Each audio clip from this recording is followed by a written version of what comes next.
72 exam का जो D part है उसमें आपको इंजन कूलिंग सिस्टम और लुब्रिकेशन सिस्टम दोनों एक मतलब अलग अलग टॉपिक है, लेकिन जो अपना जो पीडीएफ है उसका यूनिट 11 है जिसमें कूलिंग सिस्टम और लुब्रिकेशन सिस्टम एक साथ है।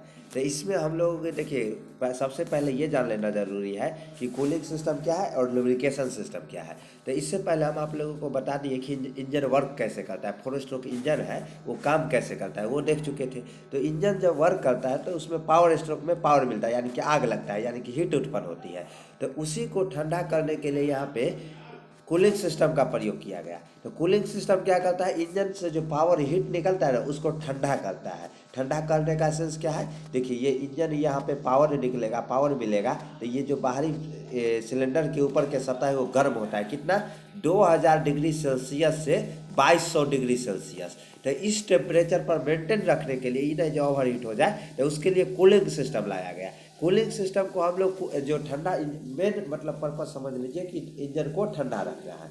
तो इसमें क्या करते हैं कि सबसे पहले हम लोग इंजन को भिगोते हैं, या तो पानी से कूलेंट में पानी आ जाता है या लिक्विड कूलेंट आ जाता है। भिगो के फिर इसको हम लोग जो भीगे हुए जैसे पानी से भीगेंगे, पानी गर्म होकर यहाँ आएगा तो रेडिएटर जो रहता है, रेडिएटर ट्यूब्स के माध्यम से हम लोग पानी को प्रभावित करते हैं और यहाँ फैन लगा रहता है, एयर फ्लो के माध्यम से ये फिर ठंडा होता है, फिर ये लोअर टैंक में आता है, फिर इसको हम रिसाइकल करते हैं। फिर से हम लोग वर्किंग प्रिंसिपल समझ लीजिए कि आप लोग सभी जानते हो कि रिजर्वायर में हम लोग कूलेंट के रूप में पानी डालते हैं या कोई कूलेंट डालते हैं। उसके बाद वो लोअर टैंक में जाता है, लोअर टैंक के बाद में वाटर पंप के माध्यम से अगर वाटर डालते हैं तो ये पूरा जो वाटर देखिए वाटर जैकेट है ना अराउंड द सिलेंडर के चारों तरफ एक तरह से जैकेट, यानी कि आप लोगों को ठंडा लगता है तो जैकेट पहनते हैं ना, उसी तरह पर यहाँ पे वाटर जैकेट दिया जाता है। तो इस वाटर जैकेट में क्या किया जाता है, सभी को मतलब भिगोया जाता है इंजन को, ताकि इससे जो हीट निकलेगा ना वो हीट एब्जॉर्ब कौन कर ले, ये वाटर कर ले। उसके बाद ये हॉज पाइप रहता है, ये जो पाइप आपको इंजन के अंदर भी दिखता है ये हॉज पाइप दिखता है। तो हॉज पाइप के माध्यम से ये क्या होता है कि थर्मोस्टेट बल्ब क्या करता है कि आपको जो गर्म पानी आता है उसमें ये देखा जाता है गर्म पानी में कि अगर 80 डिग्री सेल्सियस के साथ यहाँ खेला जाता है, 80 डिग्री सेल्सियस से अगर ज़्यादा रहता है ना तो ये अपर टैंक में आ जाता है, इसको ठंडा करने की ज़रूरत है। बल्ब रहता है, बल्ब ओपन ऊपर वाला हो जाता है, लेकिन 80 डिग्री सेल्सियस से अगर कम रहता है या 79 डिग्री सेल्सियस के आसपास रहता है या उससे कम रहता है तो ये डायरेक्ट पानी नीचे की ओर यहाँ पंप के पास आ जाता है। फिर ये क्या करता है, सर्कुलेट होकर जब तक 80 डिग्री सेल्सियस नहीं हो जाएगा ना तब तक इधर से इधर ये नहीं आएगा, समझ गए। तो थर्मोस्टेट बल्ब भी डिसाइड करता है कि मतलब ये कहाँ पे क्या है, कितना मतलब जाना चाहिए पानी, इधर अपर टैंक में जाना चाहिए या नीचे जाना चाहिए, ठीक है। और उसके बाद अपर टैंक में जाने के बाद ये रेडिएटर का ही भाग है अपर टैंक और लोअर टैंक, इसके माध्यम से हम लोग ट्यूब्स के माध्यम से ऐसे ऐसे इसमें वर्टिकल है ऐसे ऐसे सर्कुलेट कराएंगे ऐसे ताकि एरिया ज़्यादा बढ़े। उसके बाद ये फैन लगा रहता है, यानी कि एयर को ये पीछे की ओर खींचता है, ठीक है। तो इससे ये ठंडा होता है, फिर इसको हम लोग ये वाटर जैकेट में भेजते हैं, फिर ये गर्म होकर ये साइकिल चलते रहता है ताकि इंजन ठंडा रहे। तो यही अपना कूलिंग सिस्टम हो गया। एक होता है एयर कूलिंग सिस्टम, जो बाइक वगैरह में ये फिन्स लगे रहते हैं, ये इसलिए दिए जाते हैं, चिकना सतह रहेगा, एयर आएगा और चले जाएगा। लेकिन ऐसे फिन्स लगा रहता है तो एयर आएगा, इसमें रुकेगा और एरिया भी बढ़ जाता है ना। देखिए जैसे ये चिकना सतह, इसमें हम लोग फिन्स लगा देंगे, ये है ना फिन्स लगा हुआ, तो एरिया बढ़ा देते, एरिया ज़्यादा बढ़ाते हैं इसलिए ताकि जल्दी ठंडा हो सके। एयर कूलिंग सिस्टम है ना बाइक वगैरह में, तो ये ध्यान रखिएगा। तो उसके बाद तो कूलिंग सिस्टम समझ गए। लुब्रिकेटिंग सिस्टम क्या है, देखिए ये है संप में क्या है कि इंजन के जो वर्किंग प्रिंसिपल है उसके नीचे हम लोग मोबिल नीचे डालते हैं ना, मतलब लुब्रिकेटिंग एक सिस्टम कहने का मतलब घर्षण कम करना। जो पिस्टन सिलेंडर है वो क्या करता है 1/20 सेकेंड में सक्शन भी, 1/20 सेकेंड में क्या सक्शन भी करवाता है, कंप्रेसर भी करवाता है, पावर भी और एग्जॉस्ट भी। तो 1/20 सेकेंड में इतना काम करवाता है, तो ये इतना स्पीड चलता है तो घर्षण होगा ना, मेटल रहते हैं आपस में, मेटल टकराएंगे घिसेंगे। तो इसमें क्या करना रहता है कि आपको घर्षण कम करना है, यानी कि मोबिल के माध्यम से। देखिए जो ऑयल सम्प है, ऑयल पैन है, सम्प में मोबिल रहते हैं। उसके बाद यहाँ पंप लगा रहता है, पंप क्या करता है सभी जगह क्या ये जो मोबिल ऑयल है ना इसको स्प्रे करता है, है, यहाँ भी इनलेट बल्ब पे भी, कैम शाफ्ट जहाँ लगा रहता है वहाँ भी ये सभी जगह क्या करता है, ऑयल सब यानी कि स्प्रे करता है। ठीक है, तो ये ऑयल सब का काम है। ठीक है, मतलब कि एक तरह से घर्षण कम करना, जैसे है ना, देखिए ऑयल गेज वगैरह जो लगा रहता है इसी से सेंसर वगैरह से कनेक्ट रहता है। तो ये समझ गया। कूलिंग सिस्टम क्या है, इंजन को ठंडा करना। लुब्रिकेटिंग सिस्टम क्या है, जिससे क्वेश्चन देखेगा तो सारा समझ में आ जाएगा जो क्वेश्चन कैसे एग्जाम में पूछा जाता है। तो देखिए सबसे पहले हम लोग क्वेश्चन देखते हैं। लुब्रिकेटिंग सिस्टम में घर्षण कम करना है। जो हाई स्पीड ये इंजन चलती है ना, तो इसको हम लोग पंप के माध्यम से बार बार स्प्रे करते हैं, और ये देखिए ऑयल गैलरी के माध्यम से फिर ये नीचे आता है, फिर पंप के माध्यम से ऊपर भेजते हैं, फिर ये नीचे आता है। ठीक है, तो इसको हम लोग लुब्रिकेटिंग सिस्टम कहते हैं। उसके बाद देखिए 529 से क्वेश्चन 600 क्वेश्चन का समूह है, वो मैं आप लोगों को कंप्लीट कराऊंगा ऑफलाइन प्लस ऑनलाइन दोनों। ठीक है, तो देखिए स्कूटर इंजन में सिलेंडर के भित्ति किसके द्वारा चिकनाई जाती है, तो किसके द्वारा, इसका आंसर होगा सी, ईंधन के साथ मिले तेल के द्वारा। ये स्कूटर के इंजन में जो सिलेंडर के भित्ति है किसके द्वारा, मोबिल 2 स्ट्रोक इंजन में सिलेंडर का भित्ति इंजन के साथ मिले लुब्रिकेशन ऑयल द्वारा सिलेंडर की भित्ति लुब्रिकेशन किया जाता है, यानी कि मोबिल के द्वारा। ठीक है, ईंधन में मिले तेल के द्वारा। तो इसका आंसर क्या हो जाएगा, सी हो जाएगा।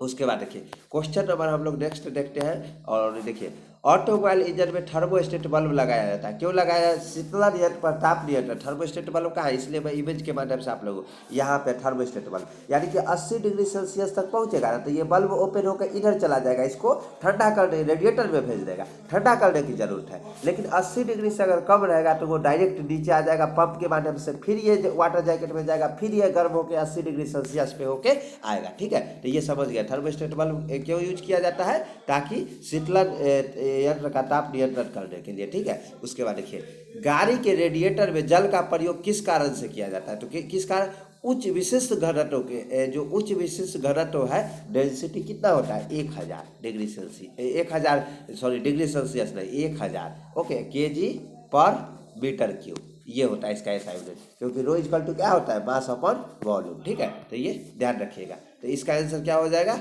बी हो जाएगा, यानी कि उच्च विशिष्ट घनत्व के कारण। उसके बाद लुब्रिकेंट के निम्नलिखित में से कौन से प्रकार है। अब देखिए ये इंपॉर्टेंट है, क्वेश्चन पूछा जाएगा। लुब्रिकेंट के कितने प्रकार होते हैं, 3 प्रकार। कौन कौन, ठोस, अर्ध ठोस और तरल। जिसमें क्या देखिए ग्रेफाइट हो गया, ग्रीस हो गया, लुब्रिकेंट ऑयल हो गया।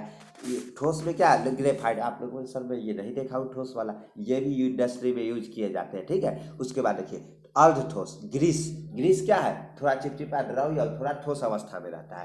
तरल लुब्रिकेंट ऑयल, मोबिल क्या है, द्रव्य अवस्था में दिखता है। उसके बाद देखिए आईसी इंजन क्या 533 देखिए क्या, आईसी इंजन में प्रयुक्त लुब्रिकेंट ऑयल बनाने में खनिज तेल का प्रयोग किया जाता है, जिसे बेस ऑयल कहते हैं और रसायन कहलाता है। तो इसको हम लोग क्या कहते हैं, एडिटिव। इसका आंसर क्या हो जाएगा, बी हो जाएगा। आईसी इंजन में प्रयुक्त लुब्रिकेंट ऑयल बनाने में खनिज तेल का प्रयोग, जो खनिज तेल का प्रयोग किया जाता है उसको बेस ऑयल कहते हैं, बेस ऑयल। इसको हम लोग एडिटिव रसायन भी कहलाता है। ठीक है, तो ये ध्यान रखिएगा, एडिटिव रसायन कहलाता है। ये क्वेश्चन आपसे पूछा जाएगा। उसके बाद वाष्पनीय शीतलन में क्या हो जाएगा, ए बी सी डी में ऑप्शन बताइए। तो इसका आंसर ए हो जाएगा, हवा में स्वयं उष्मा दी जाती है। क्या, वाष्पनीय शीतलन में क्या किया जाता है, हवा में स्वयं उष्मा दी जाती है। ओके, तो इसका आंसर ए हो जाएगा। देखिए यहाँ पे क्या बोला है कि वाष्पनीय तेल में हवा में स्वयं उष्मा दी जाती है, जिससे हमेशा ठंडा रहता है।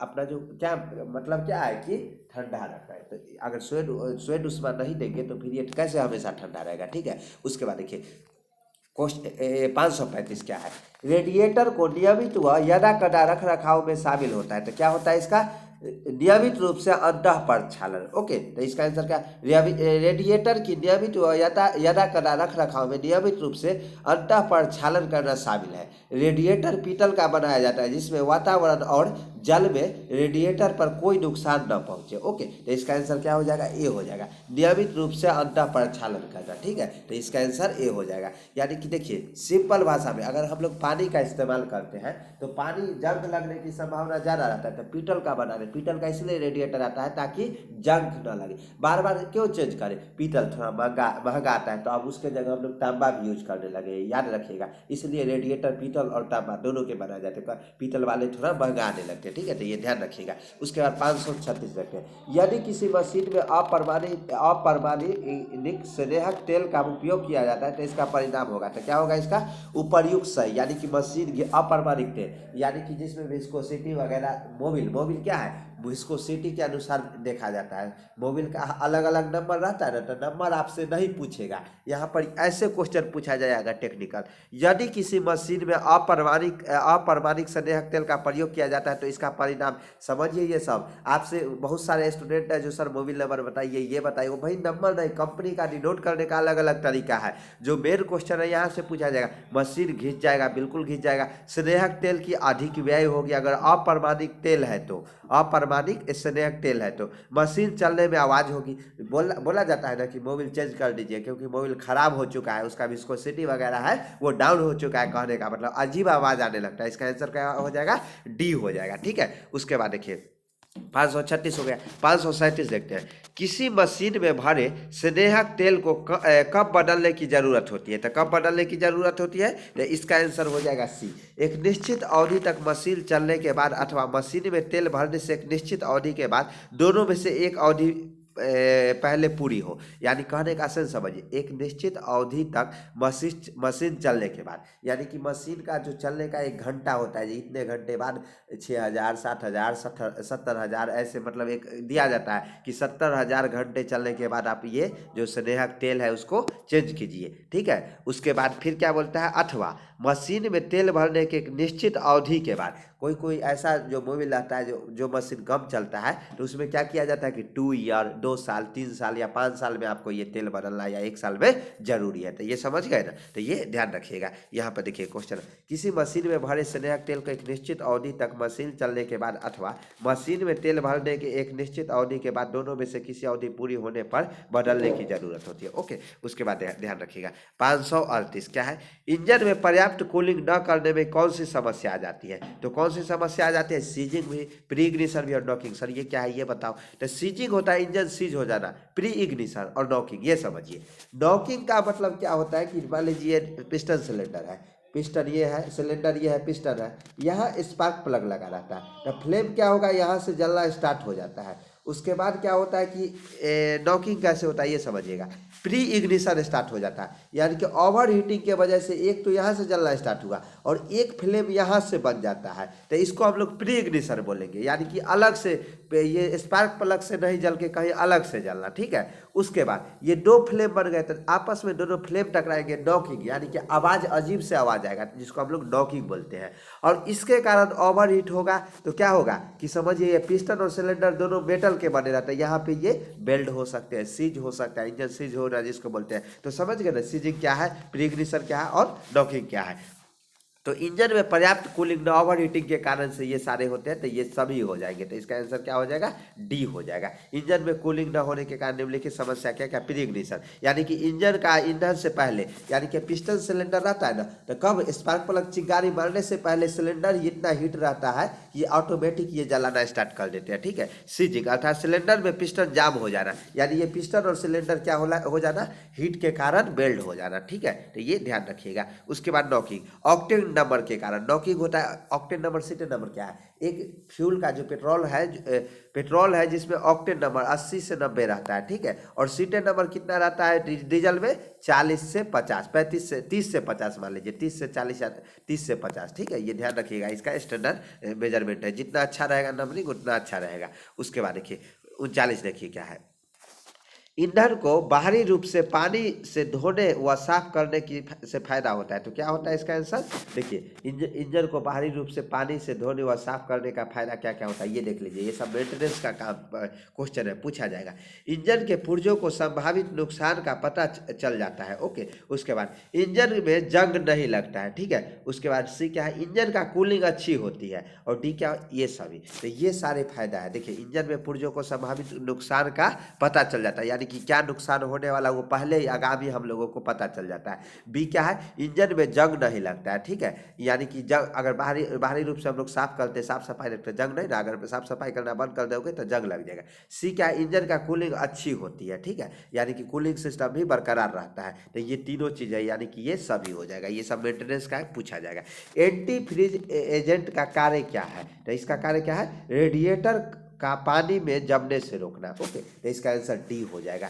मतलब एंटी फ्रीज हम बताए थे ना, एंटी फ्रीज कहने का मतलब देखिए जो कूलेंट डाला जाता है जो कूलिंग सिस्टम यानी गर्म भी करता है और बर्फीली इलाका रहता है वहाँ पे ठंडा भी जमने से भी, मान लीजिए रेडिएटर में हम लोग पानी डालें और वो इतना -डिग्री सेल्सियस में जम गया तो लोअर टैंक में पहुँचेगा, यही ठोस अवस्था में है, द्रव अवस्था में है नहीं, तो इंजन ओवर हीट होने की चांस ज़्यादा रहता है। तो इसलिए यहाँ पे एंटी फ्रीज यानी कि पानी डालेंगे या जो भी कूलेंट वगैरह, कूलेंट आप मार्केट से क्यों खरीद के लाते हैं, वो जो पानी रहता है उसका जमने का जो रहता है वो 0 डिग्री सेल्सियस रहता है और बॉइलिंग यानी कि 100 डिग्री सेल्सियस रहता है। लेकिन जो कूलेंट लाते ना -37 डिग्री सेल्सियस पे जाके जमता है, तो इतना -डिग्री सेल्सियस नहीं ना जा सकता है, ठीक है। और जो बॉइलिंग पॉइंट है वो 200 डिग्री सेल्सियस या 300 डिग्री सेल्सियस रहता है, इसलिए एंटी फ्रीज यानी कि जमने से रोकने के लिए करते हैं, ठीक है। उसके बाद देखिए 541 निम्नलिखित में से किसमें एयर कूल्ड इंजन का कार्य के लिए सर्वाधिक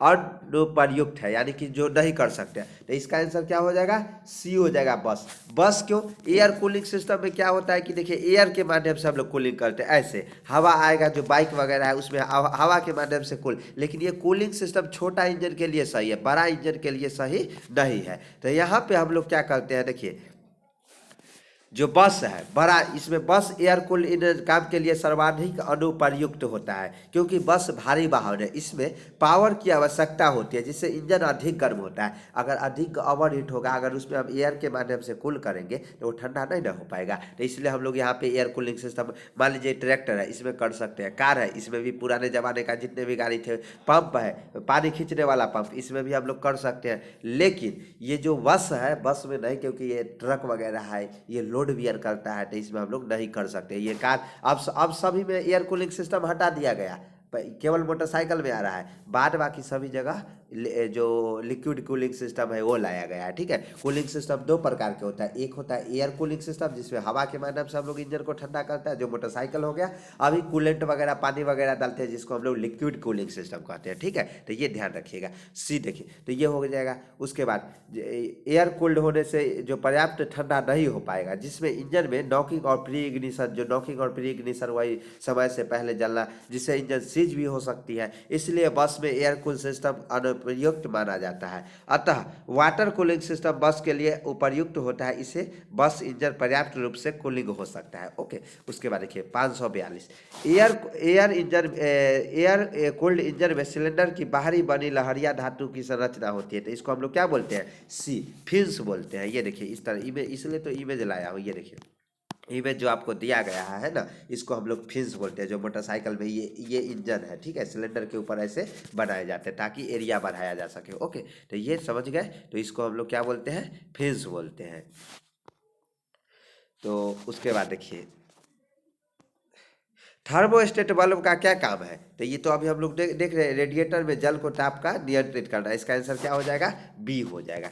क्या होगा कि मान लीजिए थर्मोस्टेट बल्ब है, तो रेडिएटर थर्मोस्टेट बल्ब का देखिए इमेज के माध्यम से, सर थर्मोस्टेट बल्ब रेडिएटर में जल के 80 डिग्री सेल्सियस पे बनेगा, आएगा ये मतलब हीट लेके, अगर पानी है तो यहाँ रेडिएटर अपर टैंक में जाएगा, नहीं तो 80 डिग्री से कम रहेगा तो ये नीचे चले जाएगा। बल्ब इसी प्रकार सेट किया जाता है कि ओपन हो। अभी तो सेंसर वगैरह आ गया, नहीं तो पहले जुगाड़ से करते थे। कैसे क्या है वो पुराना जमाना का छोड़िए, अभी इतना समझ लीजिए कि इसका आंसर क्या हो जाएगा, इसका आंसर होगा रेडिएटर के जल को ताप को नियंत्रित करना, यानी कि आंसर बी हो जाएगा। 80 डिग्री पे ये खेला करता है। उसके बाद देखिए रिजर्व फ्लाशिंग का अनुप्रयोग निम्नलिखित कार्य के लिए किया जाता है, तो इसका जो रिवर्स फ्लाशिंग का अनुप्रयोग निम्नलिखित कार्य के लिए किया जाता है, तो किसके लिए, रेडिएटर को साफ करने के लिए। रेडिएटर कभी कभी उसमें कचरा चला जाता है, क्योंकि देखिए वहाँ पे जैकेट लगा रहता है, उसके बगल में ही लुब्रिकेंट यानी कि मोबिल वगैरह भी काम, लीकेज थोड़ा भी हुआ ना तो कचरा जाना स्टार्ट हो जाता है मोबिल वगैरह।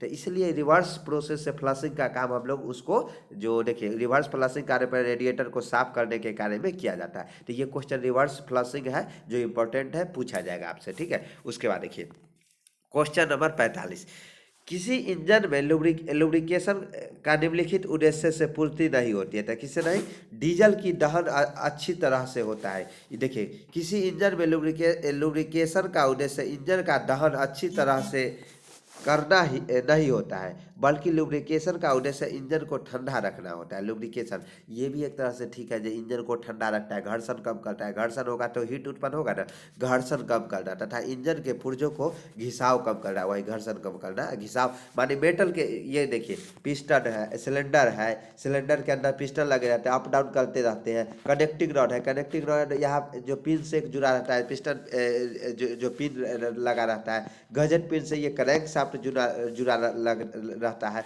तो ये सब पिन घिस जाएंगे ना अगर लुब्रिकेंट हम बार बार मोबिल उसमें नहीं स्प्रे करेंगे, तो इसलिए बोला जाता है कि इसमें देखिए घर्षण कम यहाँ नहीं होती है, ये समझिए। तो डीजल की दहन अच्छी, दहन अलग है, वो इंजन के अंदर आ जाता है जो प्रोसेस होता है, यहाँ इनलेट वाल्व और आउटलेट वाल्व। और जो लुब्रिकेशन है वो घर्षण कम करना, इंजन को ठंडा रखना एवं पुर्जों को साफ सुथरा रखना। तो ये तीनों सही है, और ये जो ए है वो सही नहीं है। ओके, यहाँ देखिए पूर्ति नहीं होती है, ये हमेशा क्वेश्चन देखिएगा तो ये ध्यान रखिएगा, नहीं होती है ये, तो ये पूछा जाएगा आपसे। ओके, उसके बाद देखिए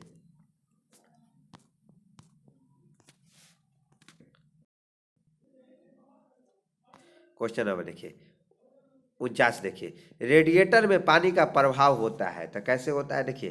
तो रेडिएटर में पानी का प्रवाह क्या होता है, ऊपर से तली से नीचे। मान लीजिए ऊपर थर्मोस्टेट बल्ब से आता है, तो ये नीचे ऐसे ट्यूब से ऐसे ऐसे गुजर के लो अपर टैंक से लोअर टैंक में जाता है ना, यानी कि ऊपर से नीचे की तली में होता है। तो ये ध्यान रखिएगा। तब तो ये फैन है, देखिए फैन है ना, ये हीट को एब्जर्व करेगा, तब तो ये इसके अंदर। और ऐसे ऐसे अब क्यों इसको, जो नली है, कोर है, रेडिएटर कोर है, ऐसे ऐसे ऐसे ऐसे ऐसे ऐसे लाके लोअर टैंक में देते हैं ताकि इसका एरिया बढ़े। ठीक है, ऐसे सीधा लाके नहीं दे देते हैं। ठीक है, तो एरिया बढ़ेगा तो ये एयर फ्लो होगा, तो इससे ये कूलेंट वगैरह है, वाटर है, वो ठंडा हो जाएगा। ठीक है, ये ध्यान रखिएगा। 50 देखिए लुब्रिकेंट ऑयल में कार्बन प्रयोग होने का कारण है, तो क्यों कारण है, तो इसका आंसर डी।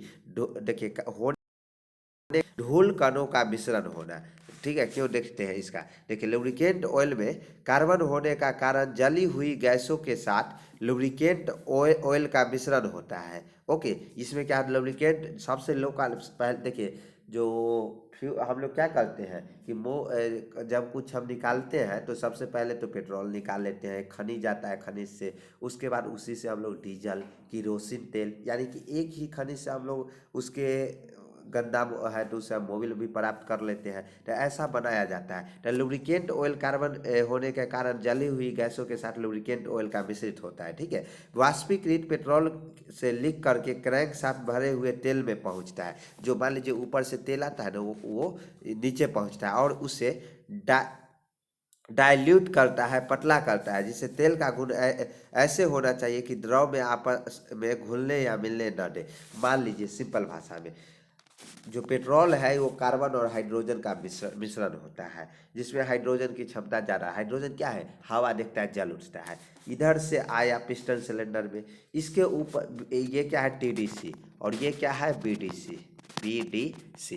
तो यहाँ पे क्या है कि एयर और फ्यूल का मिक्सर, मान लीजिए कोई लीकेज के कारण वो नीचे आ जाएगा, बार बार नीचे आएगा, ये पिस्टन रिंग रहता है वो टूट जाता है। तो फिर क्या होता है कि वो नीचे आएगा, ये कहाँ पे आएगा, ये सिंपल भाषा में ये समझिए, यहाँ इमेज के माध्यम से सही से समझ पाइएगा। देखिए ये पिस्टन सिलेंडर है, यहाँ आग लगता है, ये आग लगता है तो ये मान लीजिए लीकेज, ये पिस्टन दिखता है, ये लीकेज जो पिस्टन रिंग वगैरह 3 लगाए जाते हैं उसमें लीकेज हो गया, ये नीचे आता जाएगा। तो मान लीजिए कि यहाँ हम लोग मोबिल में कार्बन की क्वांटिटी ज़्यादा नहीं देंगे तो क्या होगा, अगर हाइड्रोजन यहाँ पे ज़्यादा दे देंगे तो ये नीचे आएगा, ब्लास्ट कर जाएगा ना, और हीट भी होता है। तो ये यहाँ पे क्या करता है, ये सबको हीट करने से बचाता है। तो कार्बन का क्वांटिटी ज़्यादा देंगे तब, अगर मान लीजिए इसमें हाइड्रोजन, यहाँ पर मोबिल के जगह हम लोग पेट्रोल डाल देंगे और इसको हम लोग पंप के माध्यम से ऊपर भेजेंगे तो ब्लास्ट होगा कि नहीं। तो ये काम गलती से मैंने नहीं करना है कि मोबिल के जगह ऑयल ही तो है, पेट्रोल या डीजल नहीं डालना है। ठीक है, क्योंकि यहाँ मोबिल है, इसमें कार्बन की क्वांटिटी ज़्यादा रहता है ताकि ये हीट को भी ऑब्जर्व करता है। ये सब घर्षण होता है, हाई स्पीड चलता है, तो घर्षण के साथ साथ हीट भी ऑब्जर्व करता है ना, तो इसलिए यहाँ पे कार्बन की क्वांटिटी ज़्यादा रहता है। तो चलिए देखिए, इसी तरह हम लोग 600 क्वेश्चन ऑफलाइन प्लस ऑनलाइन देखेंगे। जो हमारे कैंप में स्टूडेंट है सभी को मैं बताना चाहता हूँ कि अब ड्राइविंग पे भी फोकस करना है ना, तो सभी स्टूडेंट एक साथ हमारे कैंप से बाहर रहते हैं। तो क्या करूँगा कि ऑफलाइन और ऑनलाइन, कोई बहुत सारे स्टूडेंट हैं जो ड्राइविंग कर रहे हैं, तो 10 मान लीजिए अभी टाइम आ गया, ड्राइविंग पहले टेस्ट निकालना जरूरी, ड्राइविंग टेस्ट निकालोगे तब तो CBT 2 एग्जाम दोगे। ठीक है, तो इसमें हम लोग क्या करेंगे कि आपको मैं बता दूं कि यहाँ पे ये होगा कि ऐसे ही 600 क्वेश्चन समूह करा देंगे और ऑफलाइन भी जितना होगा वो मैं पूरा कंप्लीट करा दूँगा। तो चलिए मिलते हैं नेक्स्ट वीडियो में। जय हिंद, जय भारत।